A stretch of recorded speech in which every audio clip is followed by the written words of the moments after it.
بینندگان گرامی برنامه صبح تاجیکستان را ادامه می‌دهیم و ما اینک در شعبه طبابتی مؤسسه دولتی مجموعه تندرستی استقلال قرار داریم. پیش از آنکه ما صحبت کنیم با متخصصان مرکز وابسته به اصول‌های یا اینکه راه‌های پیشگیری از سریعتی یابی بیماری سریعتی کووید 19 و دیگر عامل‌هایی که سطح پنجشوی این بیماری را کاهش می‌دهند، متخصصان با ما مصیحت دادن، تاکید کردند که خلعت طبی پوشیدن ما در این محیط خیلی مهم است، ضرور است و ما همین طلب کردیم. و اینک صحبت ما با سید اعظم اکبروف طبیب همین مؤسسه منظور شما می‌گردد.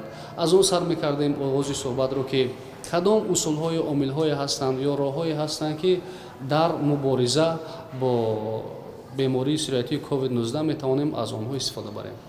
تشکر زیاد.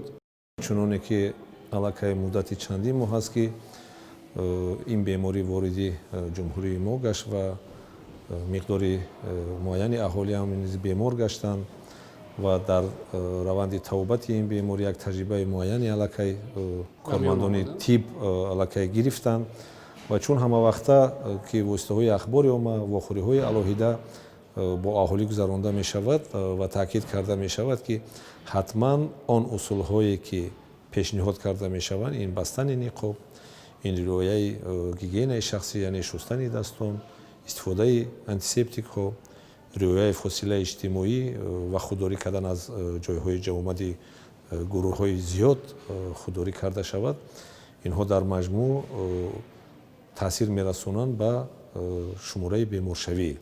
یعنی که اگر این قاعده‌های بهداشتی رعایت کرده شوند، تعداد بیمارشدگان خیلی هم کم می‌شوند و امروز ما می‌توانیم گوییم که با یک نشاندادی خوبتری هم نویل گشتیم، چون که علاقه شماره بیمارشوی کمتر شده است، حتی در همین فصل زمستان که این عین انکشاف بیماری‌های سریعتی راه‌های نفس می‌باشد. مهمیت قاعده‌های گیگین شخصی و جمعیتی رو با در نظر داشته مثلا خروج دومباره بیماری سریعتی کووید 19 در چی می‌بینید؟ من همه بیماری‌های سریعتی یک مکانیزم عمومی دارند که رعایت آنها یک جزء اساسی مبارزه ضد این بیماری‌ها میباشد. این هم باشد این مبارزه با سرچشمه بیماری، مبارزه با اصول‌های گزارش بیماری و توبت خود شخصانی علاقه بیمار گشته.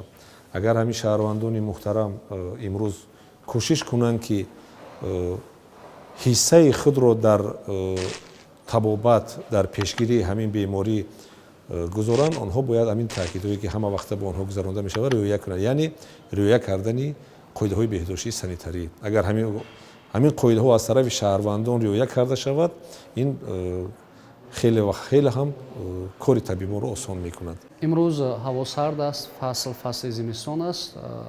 خصوصیت مثلا ویروس کووید 19 چگونه است؟ یعنی مقصد از این سوال این است که آیا مثلا تواناتر می شود، مثلا سرایت پذیری آدمان بیشتر می شود؟ عموما در مجموع چگونه است که مردم آدمان با در نظر داشت حالت مثلا در جایهای جمعیتی یا خود در محیط خانه در دلخواه جا و مکان رفتار خود را مرتب سازند یا اینکه بنفشه بگیرند؟ چون خود فصل زمستان فصل سردی است و فصل سردی این فصل انکشاف گروه علاهیده بیماری‌های سریعتی است، یعنی بیماری‌های زکامانند.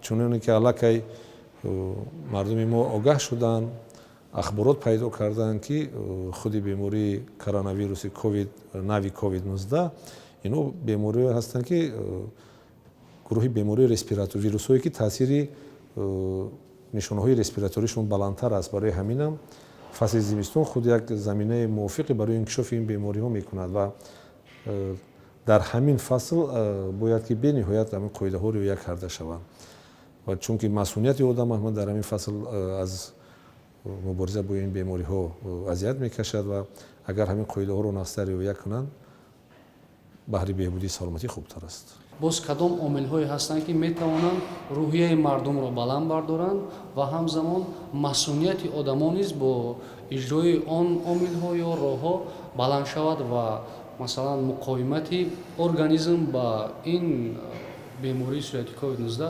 استوارتر شود و بهتر گردد. تا حدی که آن قاعده‌های بهداشتی که علاقه گفته گذاشتیم رعایت می‌شوند، ضرور است که بغیر از این хуб мешавад ки аз ҳар гуна ахборотҳое ки таъсири негативӣ зиёд ба организм доранд аз онҳо одамон худдорӣ кунад.